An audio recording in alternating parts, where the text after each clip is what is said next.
Comme ça a déjà été dit précédemment, je me suis opposée à votre invitation, Monsieur Ramadan, dès que j'ai entendu votre nom, puisqu'on vous a lu, on vous a écouté, vous savez.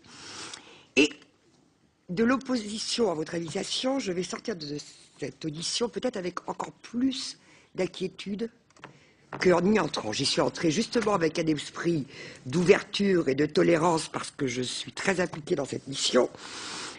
La première constatation que vous faites en arrivant, c'est de remettre en cause cette mission.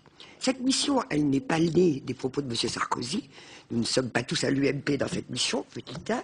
Cette mission, elle est née de propositions de notre président bien avant les propos du président de la République, et elle est née du fait que les élus locaux, que les élus législatifs sont confrontés à un certain nombre de problématiques sur leur territoire qui leur posent problème. Ça, on ne peut pas le nier. Vous rentrez en disant qu'il ne faut pas que nous fassions une loi. Mais qui vous a dit que nous allions sortir de cette mission avec une loi? Vous entrez en nous disant il ne faut pas une loi. Vous l'avez dit au moins 4 fois dans votre discours. Moi, je suis rentré dans cette mission en disant qu'il ne fallait pas de loi. À finir, je vais en vouloir une. Et à vous écouter, 25 ans que vous faites ce que je pense, moi, de la pédagogie. 25 ans que vous faites du réformisme. C'est mon idée première en entrant dans la mission. Mais ça ne marche pas. Mon problème, c'est que ça ne marche pas.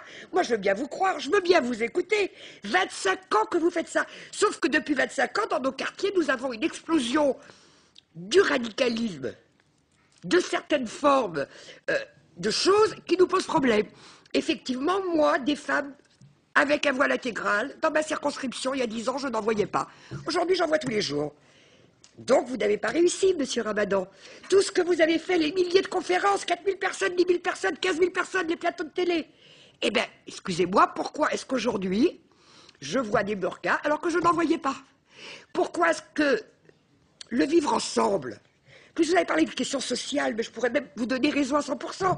Nous, les femmes ici présentes, on n'a pas toutes fait l'ENA, on n'a pas toutes fait Sciences Po, on a aussi notre identité sociale. Et nous nous sommes battus justement pour sortir parfois de nos propres ghettos et pour devenir parlementaires de cette merveilleuse République qui nous permet de le devenir. Mais nous nous battons pour la parité, mais nous nous battons pour que les femmes soient exactement égalitaires de l'homme partout, de la même manière, dans les droits politiques, dans les droits sociaux, dans les droits individuels. Et la liberté de ce pays, la liberté fondamentale, la valeur même de la République et de la laïcité, c'est ça.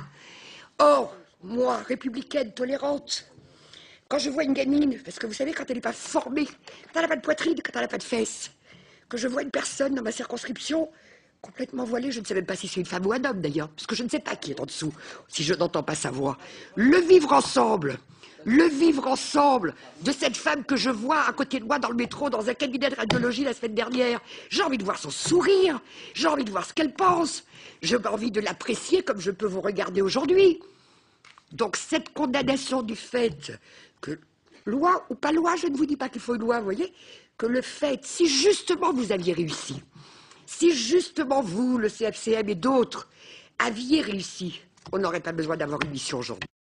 Et ça me permet d'arriver très rapidement, puisqu'il me reste 7 minutes, si je compte bien mon temps, à ce que vous disiez sur vous n'avez jamais parlé de la pression. Si j'en ai parlé, effectivement, au moment des questions, parce qu'en 15 minutes, vous ne dites pas tout, mais je suis d'accord et je ne le nie pas, sur cette question-là. Mais vous avez dit aussi une chose qui me paraissait déterminante aussi pendant ces 25 années. Non, madame.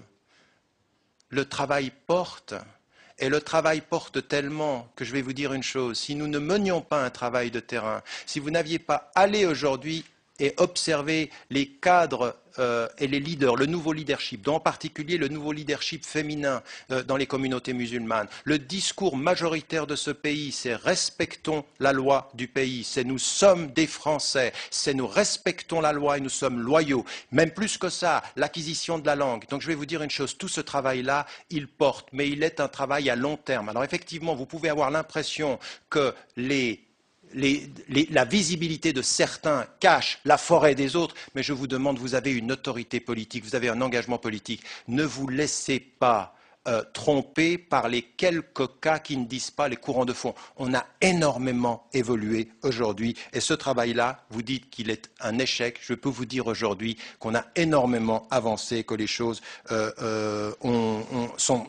ont évolué. Encore une fois, c'est pas parfait, mais on a évolué.